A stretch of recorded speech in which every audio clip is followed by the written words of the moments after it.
Si je devais retenir une chose cette année, ça serait l'avènement de la médecine de précision et l'arrivée dans l'arsenal thérapeutique des inhibiteurs de PARP, avec l'étude Profound notamment et l'Olaparib. Pour l'instant, chez des patients résistants à la castration déjà pré-traités avec au moins une hormonothérapie de deuxième génération. Mais il y a beaucoup d'études qui vont être réalisées dans d'autres circonstances. Et en tout cas, la médecine de précision a définitivement ouvert la porte du cancer de la prostate. Il va falloir s'organiser pour pouvoir traiter nos patients. Pour le cancer de la vessie, je crois qu'on n'a pas pu échapper à l'immunothérapie en entretien en première ligne après une chimiothérapie à base de platine chez des patients stables ou en réponse après 4 à 6 cycles de cette chimiothérapie. On a une ATU aujourd'hui, donc il faut demander l'avelumab en entretien pour nos patients répondeurs ou stables en première ligne. Ça améliore la survie globale et c'est pas si fréquent qu'on ait des améliorations de survie globale sur toute cette ampleur en oncologie.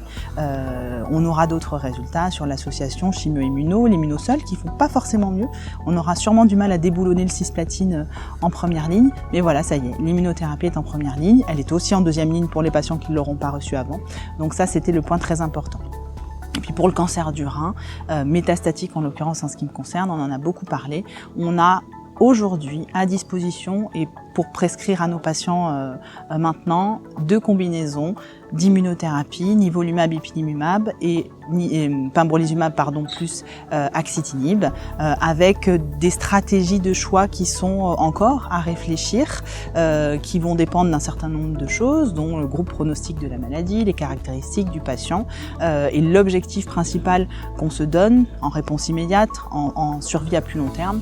Dans tous les cas, effectivement, la place des TKI seuls reste maintenant, je pense, minoritaire et réservée à des cas très particuliers de patients qui ne pourraient pas recevoir une combinaison, sûrement pour des raisons de comorbidité ou d'état général.